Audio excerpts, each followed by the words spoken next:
नमस्कार विद्यार्थियों, मैं डॉक्टर शारदा भंडारी, सह आचार्य, राजकीय महाविद्यालय सिरोही। कल हमने आचार्य मम्मट कृत काव्य प्रकाश के प्रारंभ में किए गए मंगलाचरण का विवेचन किया था। इस प्रकार प्रथम कारिका में मंगलाचरण करने के बाद ग्रंथ के विषय, प्रयोजन आदि रूप अनुबंध चतुष्टय का निरूपण करने का अवसर आता है। किसी भी कार्य में मनुष्य तभी प्रवृत्त होता है जब उसमें उसको इष्ट साधनता तथा कृति साध्यता का ज्ञान होता है। इसीलिए प्रवृत्ति प्रयोजक ज्ञान विषयत्वम अनुबंधत्वम, यह अनुबंध का लक्षण किया गया है। और अधिकारी, विषय, संबंध और प्रयोजन, इन चारों को अनुबंध शब्द से कहा जाता है। प्रत्येक ग्रंथ के आरंभ में इन चारों अनुबंधों का निरूपण विद्वानों ने आवश्यक माना है। इन चार अनुबंधों में विषय तथा प्रयोजन, ये दो अनुबंध मुख्य है, अतः इनका शब्दतः निरूपण आवश्यक होता है। शेष अधिकारी तथा संबंध इनकी अपेक्षा गौण है। इनकी सिद्धि शब्दतः कहे बिना अर्थतः भी हो जाती है। आज अपन काव्य प्रकाशकार के द्वारा किए गए या काव्य प्रकाश में मम्मट ने अपने ग्रंथ के विषय और प्रयोजन को प्रतिपादित करते हुए यह कारिका लिखी है।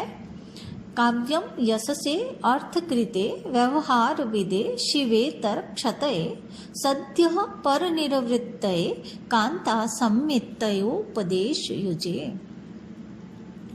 ग्रंथ के नाम से ही प्रतीत हो जाता है कि इस ग्रंथ का प्रतिपाद्य विषय काव्य से संबंध रखने वाला है, अर्थात इसमें काव्य से संबंध रखने वाले गुण, दोष, रीति, अलंकार आदि का विवेचन किया गया है। इसलिए वह काव्य चर्चा ही इसका विषय है और काव्य का जो प्रयोजन है वही इस ग्रंथ का भी प्रयोजन है, क्योंकि यह ग्रंथ भी उस काव्य फल की सिद्धि में प्रधान कारण होता है। इसलिए अपने ग्रंथ का प्रयोजन लिखने के स्थान पर ग्रंथकार आचार्य मम्मट मुख्य रूप से विषयभूत काव्य का प्रयोजन दिखाते हुए यह कारिका लिखते हैं। इस कारिका का शब्दशः या सामान्य अर्थ इस प्रकार है। काव्य यशसे, काव्य यशजनक, अर्थकृते, अर्थ का उत्पादक, व्यवहार विदे, व्यवहार का बोधक, शिवेतर क्षतये, शिवेतर अनिष्ट का, क्षतये नाशक, सद्यः पढ़ने, लिखने, सुनने के साथ ही पर निवृत्तये परम आनंद को देने वाला, तथा कांता संमिततयोपदेश युजे, कांता संमित स्त्री के समान, उपदेश युजे उपदेश प्रदान करने वाला होता है। आचार्य मम्मट ने इस कारिका में काव्य के 6 प्रयोजन बताए हैं।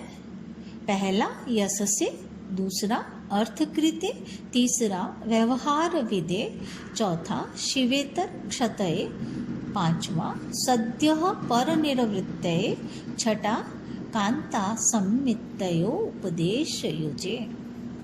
आचार्य मम्मट ने अपनी इस कारिका में प्रयोजनों को समझाने के लिए इस कारिका पर वृत्ति भी लिखी है, जो कि इस प्रकार है। आचार्य मम्मट ने यशसे को समझाने के लिए लिखा है। कालिदासादि नाम एव यशः, कालिदास आदि के समान यश की प्राप्ति। अर्थकृते, इसको समझाते हुए वृत्ति में लिखा है। श्री हर्षादेर धावकादीनाम एव धनम, श्री हर्ष आदि से धावक आदि के समान धन की प्राप्ति।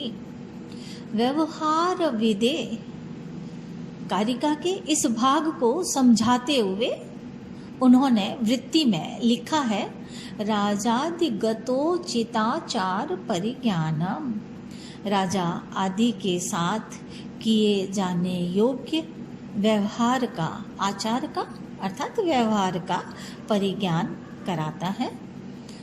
सद्यः परनिर्वृत्तये, कारिका के इस भाग को समझाते हुए उन्होंने वृत्ति में लिखा है, सकल प्रयोजन मौलिभूतम। सबसे पहले तो इन्होंने कहा कि सकल प्रयोजन मौलिभूतम, सारे प्रयोजनों में मुख्य रूप से ये सबसे मुख्य है।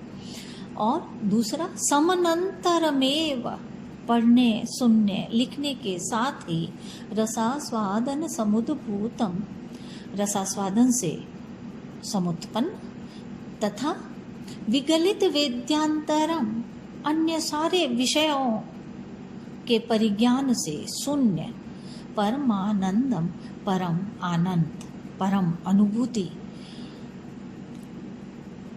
कांता सम्मितयो उपदेश युजे। कारिका के इस अंश को समझाते हुए उन्होंने अपनी वृत्ति में लिखा है, प्रभु सम्मित शब्द प्रधान वेदादि शास्त्रेभ्यः, प्रभु सम्मित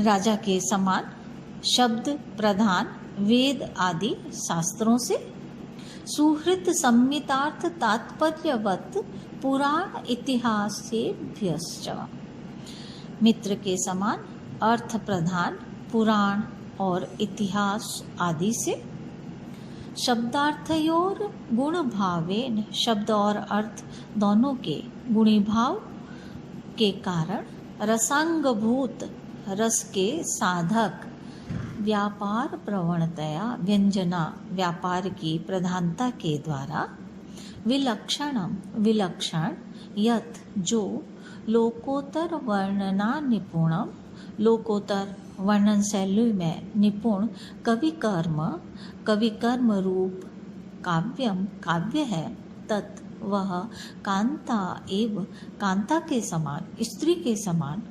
सरसतापादेनेन अभिमुखीकृत्य, सरसता के साथ सरस बनाकर, रामादिवत वर्तितव्यम, राम आदि के समान आचरण करना चाहिए, न रावणादिवत, रावण आदि के समान नहीं, इति यथा योगम उपदेशम, यह यथा योग्य उपदेश, कवेः, कवि, सहृदयस्य च, और सहृदय को करोति, करवाता है।